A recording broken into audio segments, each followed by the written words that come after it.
रोज बोले जाने वाले अंग्रेजी के जरूरी शब्द इंग्लिश स्पीकिंग में इन सभी शब्दों का प्रयोग मोस्ट ऑफ द टाइम्स करते हैं। इन सभी शब्दों का प्रयोग कब, कैसे और कहाँ, क्या इसका कॉन्सेप्ट है, क्या ट्रिक है, सब कुछ इस वीडियो में सीखेंगे।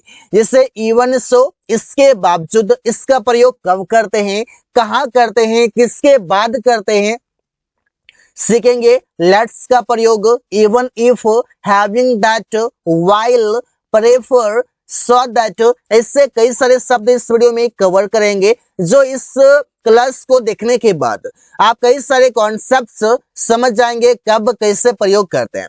तो फर्स्ट है प्रेफर, और प्रेफर का जो हिंदी मतलब है यहाँ पर से है।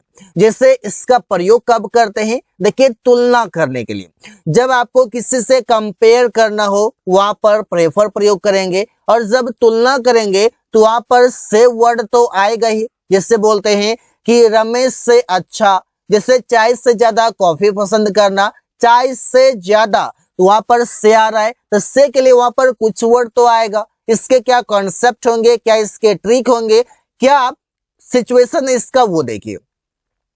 इससे सब्जेक्ट आएगा, इसके बाद प्रेफर, देखिए प्रेफर जो है ये वर्ब है। अगर सिंगुलर सब्जेक्ट आएगा तो प्रेफर्स हो जाएगा प्रेजेंट इंडेफिनिट टेंस में। इसके बाद अगर वर्ब आएगा तो वी फॉर्म में आएगा, अगर कोई नाउन आएगा तो ठीक है।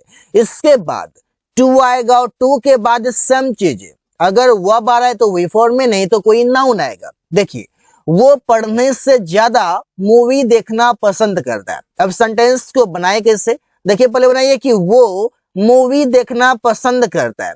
यहाँ पर जो ज्यादा तक है ना इसको अभी छोड़ दीजिए, पहले बनाइए वो मूवी देखना पसंद करता है, तो ही प्रेफर्स वॉचिंग मूवीज। ठीक है, पढ़ने से ज्यादा, तो यहाँ पर टू लगाइए, और इसके बाद पढ़ना, पढ़ना के लिए आप स्टडी कर सकते हैं, रीड कर सकते हैं। यहाँ पर मैंने स्टडी लिया है तो वी फॉर्म में स्टडिंग कर देते हैं कि टू स्टडिंग मतलब पढ़ने से ज्यादा क्या काम करते हैं, जो भी काम आप करते हैं उससे पहले लिखेंगे।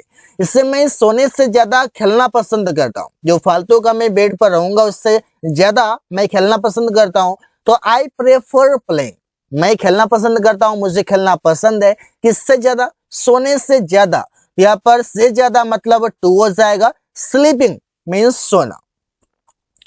इवन इफ, इसका मतलब है चाहे या भले ही।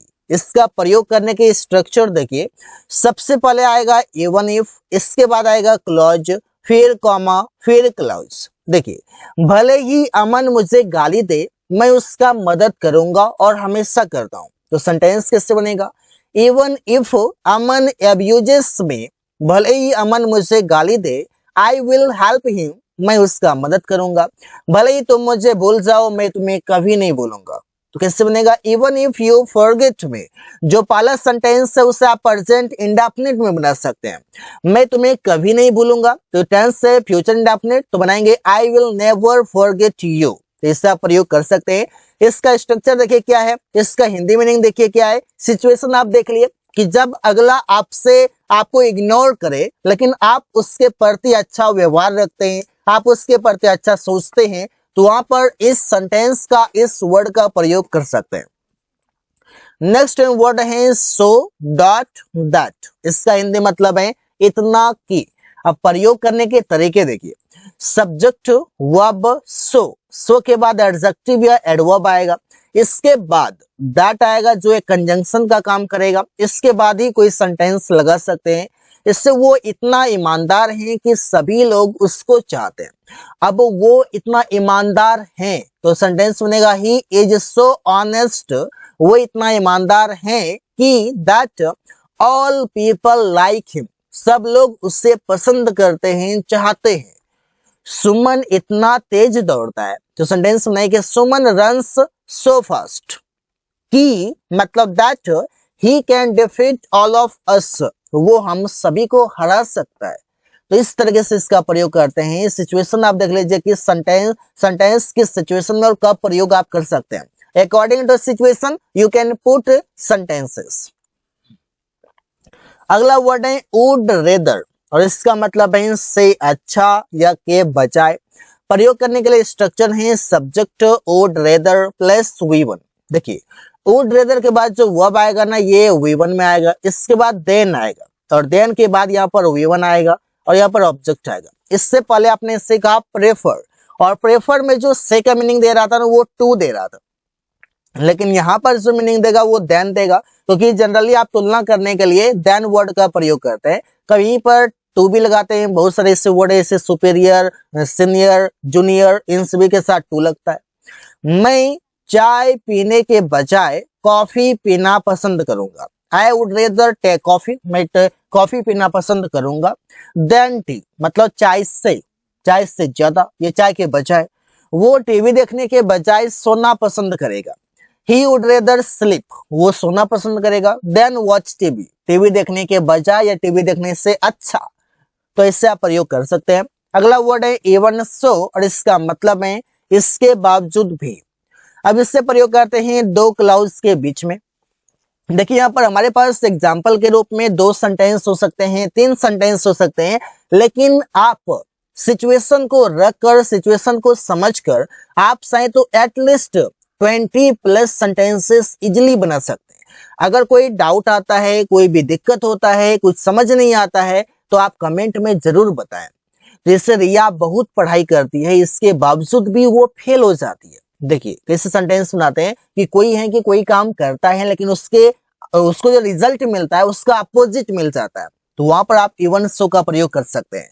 इससे रिया बहुत पढ़ाई करती है, इसके बावजूद भी वो फेल हो जाती है। रिया स्टडीज अलॉट, रिया बहुत पढ़ाई करती है, इवन सो इसके बावजूद भी सी गेट्स फेल्ड, वो फेल्ड हो जाती है, वो फेल हो जाती है। इस तरीके से आप बना सकते हैं। अमन बीमार था, इसके बावजूद भी वो काम करने ऑफिस गया। देखिए पहला जो सेंटेंस है उसका रिजल्ट आने वाले सेंटेंस में है, लेकिन उसका अपोजिट है, उसके हिसाब से नहीं है। तो अमन वॉज इल, अमन बीमार था। इवन सो इसके बावजूद भी। He went to office to work, वो ऑफिस काम करने के लिए गया। मतलब वो बीमार था तो उससे रेस्ट करने की आवश्यकता थी, लेकिन उसने रेस्ट नहीं किया, वो ऑफिस काम करने चला गया।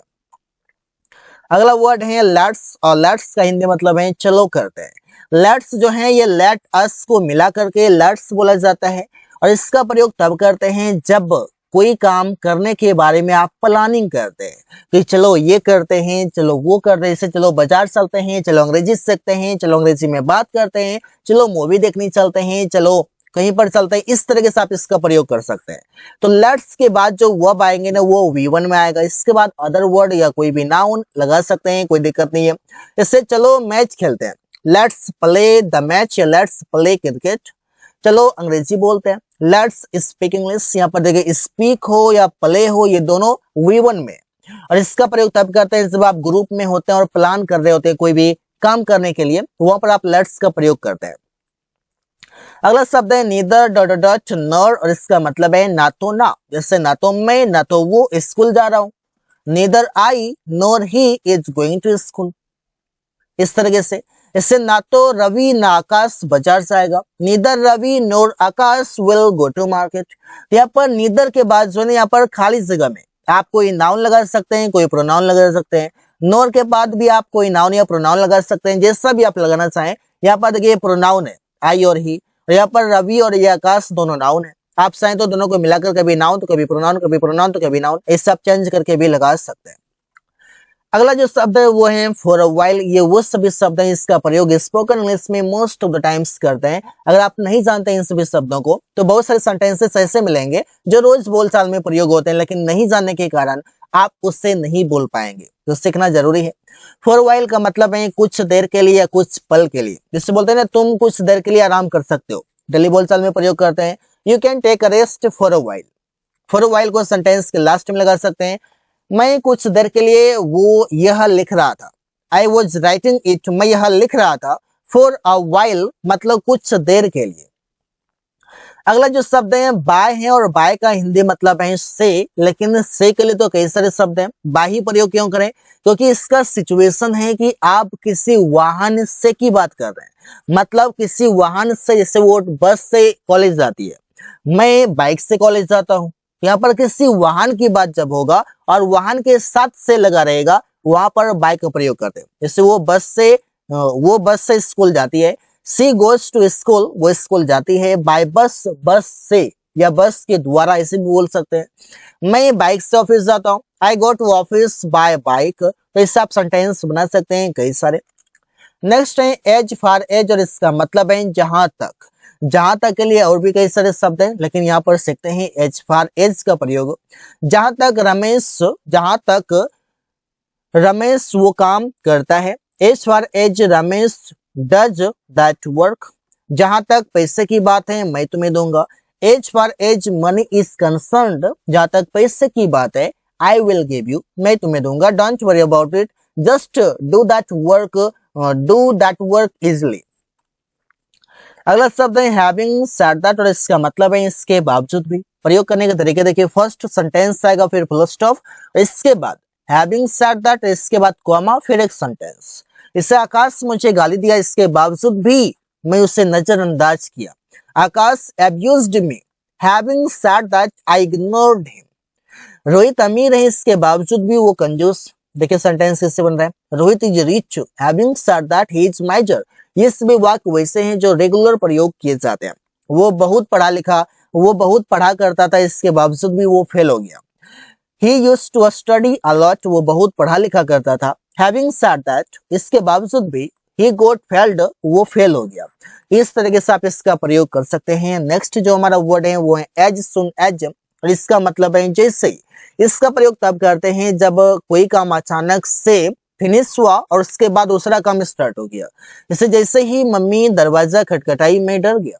As soon as mom knocked the door, जैसे ही मम्मी दरवाजा खटखटाई एक काम हुआ, एक काम फिनिश हुआ, दूसरा काम स्टार्ट हो गया। आई गोट स्केयर्ड, मैं डर गया। जैसे ही मैंने फोन रखा राहुल ने उठा लिया, एक काम फिनिश, दूसरा start. As soon as I kept the phone Rahul picked up. तो इससे आप प्रयोग करके सेंटेंसेस बना सकते हैं कई सारे। अगला जो वर्ड है वो है वाइल, और वाइल का मतलब है करते करते। इसमें खाना खाते खाते टीवी देख रहा था। आई वॉज वॉचिंग टीवी, मैं टीवी देख रहा था। कब? तो while watching TV. While eating the food, मतलब मैं टीवी देख रहा था, लेकिन कब? वाइल ईटिंग द फूड, खाना खाते खाते। तो दो काम जब आप एक साथ कर रहे हैं तो वहां पर दोनों काम को एक साथ आप वाइल की मदद से बता सकते हैं। इससे अमन गाना सुनते सुनते दौड़ रहा है। देखिए दो काम एक साथ हो, दौड़ना और गाना सुनना दोनों एक साथ हो रहा है। अमन इज रनिंग, अमन दौड़ रहा है। वाइल लिसनिंग टू म्यूजिक, गाना सुनते सुनते। अगला जो वर्ड है वो है विद इन, और विद इन का मतलब है में। लेकिन मैं बता दूं कि इसका प्रयोग तब करते हैं जब एक टारगेट सेट होता है कि 10 दिन, 5 दिन, 2 घंटे, 2 साल, और उसके अंदर ही कोई काम हो जाता है। वहां पर आप मे के लिए विद इन प्रयोग करते हैं। इससे मैं 10 मिनट में तुम्हारे पास आ रहा हूँ। 10 मिनट मैंने दिया, मतलब 10 मिनट के अंदर की बात है कि 10 मिनट के अंदर ही मैं तुम्हारे पास आ जाऊंगा। I am coming to you, मैं तुम्हारे पास आ रहा हूँ विद इन 10 मिनट्स, 10 मिनट के अंदर। प्रिया 2 दिनों के अंदर तुम्हें किताब देगी, अभी नहीं देगी, 2 दिनों के अंदर देगी। तो Priya will give you a book, Priya किताब देगी विद इन 2 डेज, 2 दिनों के अंदर। तो इससे आप प्रयोग कर सकते हैं, सेंटेंसेस बना सकते हैं। So guys, thanks for watching, that's all for today.